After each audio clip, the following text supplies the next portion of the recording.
Start. इस निर्देश आदेश में खंड न्यायपीठ ने जो प्रश्न निर्दिष्ट किया है वह यह है कि क्या दावेदार भूमि अर्जन अधिनियम की धारा 28 के अधीन तोषण ब्याज का हकदार है।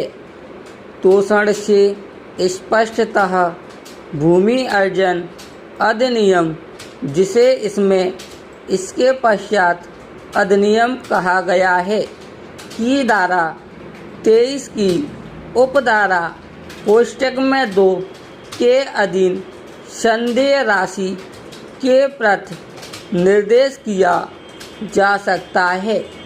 इस मामले में पारित डिक्री के आलोक में हम इस प्रश्न को पुनः इस प्रकार प्रस्तुत कर सकते हैं। पूर्णविराम पैरा। क्या दावेदार धारा 23 की उपधारा कोष्टक में 1 के अधीन संदेय अतिरिक्त रकम और धारा 23 की उपधारा कोष्टक में 2 के अधीन संदेय तोषण पर धारा 28 के अधीन ब्याज का हकदार है। Question mark para. आरंभ में यह उल्लेख किया जाना आवश्यक है कि अपीलार्थी जिसके लिए भूमि अर्जन कार्यवाहियाँ आरंभ की गई थीं कंपनी है, यह निर्देश न्यायालय के समक्ष पक्षकार नहीं थी। कंपनी ने इस न्यायालय की इजाज़त से अपील की है।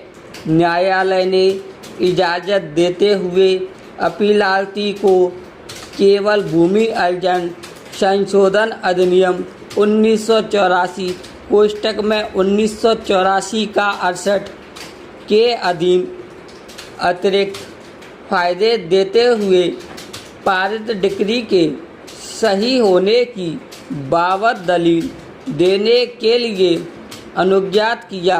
यह स्पष्ट किया जा सकता है कि जो विवाद है वह धारा 23 कोष्टक में 1 का और 23 कोष्टक में 2 के अधीन संदेय अतिरिक्त रकम पर ब्याज देने के संबंध में है और 1984 के संशोधन अधिनियम संख्या 68 के अधीन अन्य फायदों के हक या अन्यथा से संबंधित विवादक इस अपील में नहीं है। एक और पहलू यह है कि विचारण न्यायालय ने धारा 28 के अधीन न्यायालय द्वारा अधिनिर्णीत रकम पर ब्याज मंजूर किया। क्या विद्वान विचारण न्यायाधीश का अभिप्राय धारा 23 की उपधारा 1 का और कोष्टक में 2 के अधीन संदेय कर पर ब्याज देने से था? यह निर्णय और डिक्री से स्पष्ट नहीं है, तथापि संदेह दूर करने के लिए और निर्देश आदेश को दृष्टिगत करते हुए हम इस आधार पर आगे विचार करेंगे कि वास्तव में ब्याज अधिनियम की धारा 23 की उपधारा 1 का और कोष्टक में 2 के संदेय रकम पर अधिनिर्णीत किया गया था। पूर्णविराम पैरा।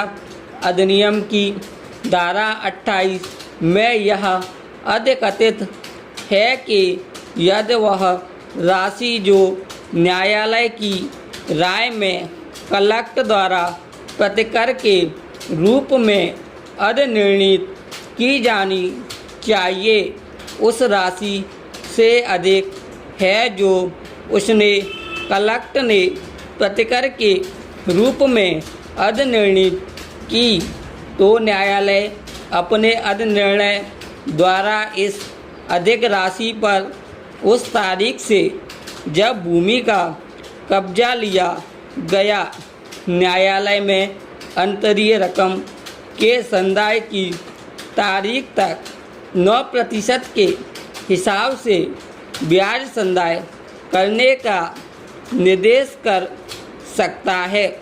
तथापि यदि इस अधिक राशि या इसके किसी भाग का उस तारीख से जिसको कब्जा लिया गया वह वर्ष की अवधि की समाप्ति की तारीख के पश्चात संदाय किया जाता है। पूर्ण विराम स्टॉप।